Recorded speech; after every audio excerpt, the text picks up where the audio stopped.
What do you get when you mix Superbad, G.I. Joe, and NWA? Apparently an 80s TV drama. Kinda. Sorta. Not really.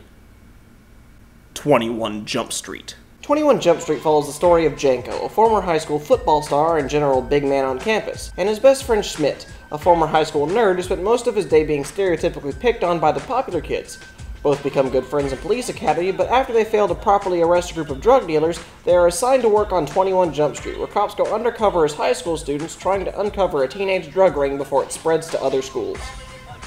Now, 21 Jump Street uses a technique I like to call bait and switch. This is where a movie advertises itself as one thing and ends up being something else entirely. Usually this move is used for pure evil, such as when they advertise Jack and Jill as being funny, or Transformers 3 as a movie instead of a 2.5-hour torture device designed to slowly cause your brain to explode in an indistinguishable mass of pink bits and brain juice. 21 Jump Street, on the other hand, looked like it was going to be absolute garbage. However, I had no idea that the trailers were using only the bad scenes from the movie. This movie kicks off with a fun time and doesn't want to let that go for a second. The characters are developed, the action is intense, and most of all, it's funny. The jokes in this movie hit home 9 out of 10 times, many of them surprisingly well developed. Every joke speaks to the characters' personalities and makes them enjoyable to watch. Every actor in this movie does a phenomenal job. Even the bit parts like Nick Offerman as the police chief or Ellie Kemper as the overly sexual science teacher, Miss Griggs. If I were to come up with something to complain about in the characters, it's that David Franco is kind of playing the same character he always plays, a preppy, drug-addled douchebag. But in terms of high school age villains, that's probably the closest you're going to get to a real thing. Unless you start digging into psychopath territory. Overall, the casting was perfect, and each actor seems to enjoy their roles, adding fun in ways I would never expect.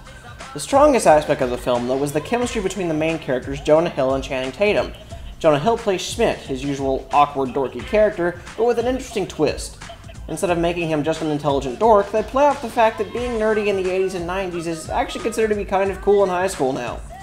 Channing Tatum also shows a surprising amount of talent, especially considering I hadn't thought him a very good actor before this. But he really shows his emotional range here, and I couldn't ask for better from him in a movie like this. These actors do such a good job, I actually buy them as real best friends. Heck, I even buy them as real people, despite the fact that the universe they're in is out of its freaking mind. By out of its mind, I am of course referring to the fact that the script is written so self-aware that I am surprised no one broke the fourth wall. In most movies this would be kind of unbearable, but this works in the same way a lot of stand-up comedy works. It's what we're all already thinking, consciously or subconsciously. Basing movies off TV shows from the 80s is a lazy way to get a story idea. We think this because there is a site dedicated to that exact kind of storytelling. Yes, this site involves a lot more Harry Potter, homoerotic slash fiction, and disturbingly graphic sex scenes than this film, but it's the same general idea. However, as far as high-budget fanfiction goes, it's probably one of the funniest times you'll ever have. I should probably make a disclaimer that if you are a fan of the TV show, you probably won't enjoy it as much. There isn't really much in the way of drama until the last act of the movie, which works well for the tone the movie wanted to set, but speaks poorly as an adaptation. This is only made more obvious when the original stars of the show, Johnny Depp and Peter DeLuise, step in for a cameo, and both their characters feel like they've stepped out of a completely different universe. They succeed in boosting this film's goal of being almost a parody of other films adapted from TV shows, but they really make you wonder what this movie could have been if they chose to give it a darker, more serious tone like the award-winning show it's based on. In the end, 21 Jump Street is a fun time from start to finish and hits all the marks they want to hit on. A few of the jokes do fall flat, and it isn't really a faithful adaptation, but it is a good time regardless. Now, on to the next film I'm going to review. Recently I saw Ted, and coming out of it I realized that I would have slips of paper in my hat that are this long, and slips of paper that are this long, meaning this movie has a much higher chance of being drawn than this movie. To remedy that, I typed up all the titles on equal slips of paper and put them into my hat, so now every movie has an equal chance of winning. Now I have just as much of a chance of drawing Ted as I do Snow White and the Huntsman. Here's hoping this works in my favor. I even got a fancier hat to draw them out of. Now, it's time to pick the next movie I will be reviewing.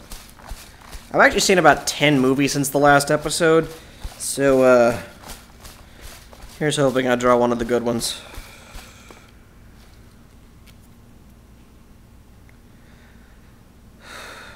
I'm not going to make any friends with this one.